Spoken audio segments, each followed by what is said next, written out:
안녕하세요. MBTI 많이들 하시죠? 마이어스 브릭스 타입스 인디케이터. 브릭스라는 사람이 딸 마이어스와 함께 1944년에 만든 성격 검사인데 지금까지 참 많은 사랑을 받고 있죠. 그런데 흥미로운 건 사실 MBTI에 대한 정보를 조금만 찾아봐도 학문적으로 별로 근거가 없는 검사라는 의견이 아주 많다는 겁니다. 당장 영어 위키피디아만 찾아봐도 MBTI의 유효성을 뒷받침하는 연구들의 대부분은 마이어스 브릭스 재단에 의해서 운영되는 기관에서 수행된 것이다. 그 기관들의 독립적인 연구 자료들에 의하면 MBTI는 중국 포춘 쿠키나 마찬가지. 사실상 의미 없음. 현존하는 성격 검사 중 최악 중의 하나. 끈질긴 유행 등으로 언급된다. 이렇게 나와 있거든요. 물론 모든 심리학자들이 MBTI가 아예 의미가 없다고 주장하는 건 아니지만 적어도 MBTI가 정말 우리 삶과 우리 성격에 대해서 많은 결정적인 것들을 말해준다고 말하는 심리학자는 많지 않습니다. 하지만 이런 사실에도 불구하고 사람들은 MBTI를 참 좋아하는데요. 그런데 거기에는 MBTI가 갖고 있는 약간의 사기적인 요소가 큰 역할을 하고 있다는 사실 알고 계셨나요? 오늘은 MBTI가 어떤 문제점들을 갖고 있는지, 그리고 왜 MBTI를 너무 신뢰하면 안 되는지에 대해서 제가 조사한 바를 말씀드리려고 합니다. 먼저 MBTI의 가장 큰 문제점 중 첫 번째는 예측력이 없다는 겁니다. 애초에 MBTI가 만들어진 동기 자체는 제2차 세계대전 때 전시 상황이 되면서 여성들도 일자리를 얻어야 될 필요가 늘어나면서 어떻게 하면 처음 일자리를 얻는 여성들이 자신에게 가장 잘 맞는 일을 선택할 수 있을까 하는 문제에 답을 주기 위해서였는데요. 그리고 지금도 우리는 MBTI가 내가 어떤 종류의 일에 잘 맞는지를 알려준다고 생각하죠. 그런데 심리학자들의 전반적인 견해에 따르면 MBTI는 직업 선택 문제에 대해서 유의미한 예측력을 갖고 있지 않습니다. 그러니까 어떤 직업을 선택해야 그 일을 잘 수행할 수 있을지, 또 어떤 일을 하면서 내가 행복감을 느낄지에 대해서 MBTI는 의미가 있을 만큼 잘 예측하지 못한다는 거죠. 애초에 검사가 만들어졌던 동기를 제대로 충족시키지 못한다고 할 수 있습니다. MBTI의 두 번째 큰 문제점. 기본적으로 MBTI는 잘못된 이분법에 기초하고 있다는 평이 많습니다. MBTI는 잘 알려져 있다시피 네 가지 영역의 선호도를 각각 두 가지로 나누고 그로부터 총 16가지의 성격 유형 중 하나로 사람들을 구별하는데요. 외면성, 내면성의 EI, 감각, 직관의 SN, 느낌과 사고의 FT, 그리고 판단 인식의 JP, 이렇게 네 가지 이분법적 구별이 있죠. 그런데 문제는 사실 많은 사람들이 E면 E, I면 I, S면 S, N이면 N 이렇게 딱 뚜렷하게 한 가지를 선호하는 게 아니라 그 중간지대에 있다는 겁니다. 이건 조금만 생각해봐도 어렵지 않게 알 수 있는 사실입니다.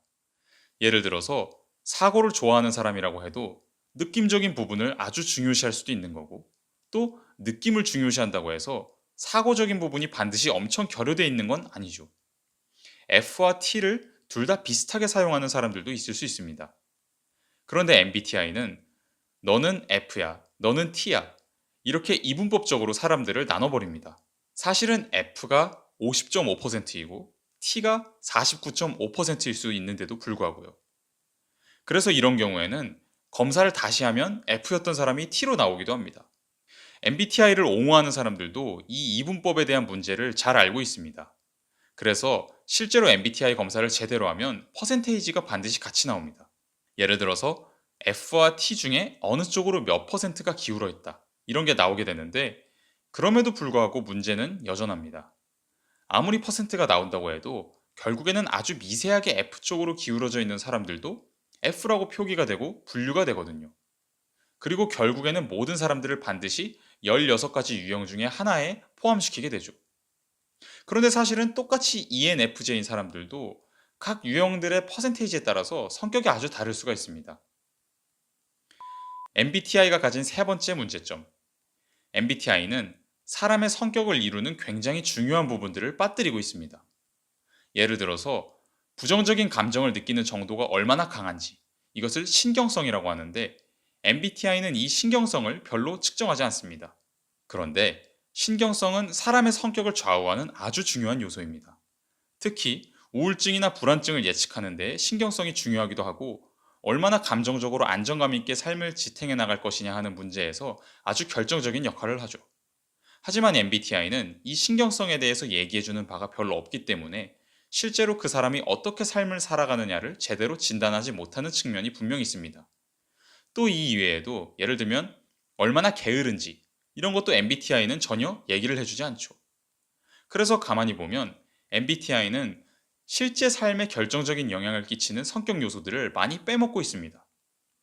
어쩌면 어떤 사람이 ENFJ냐 INTP이냐 보다는 그 사람이 얼마나 성실하냐가 그 사람의 성격에서 더 중요한 문제일 수가 있는데 MBTI는 그것에 대해서 제대로 된 정보를 말해주지 않습니다. 자, 그렇다면 이렇게 문제가 많은 MBTI가 왜 대중적으로는 가장 인기 있는 성격 검사가 된 걸까요?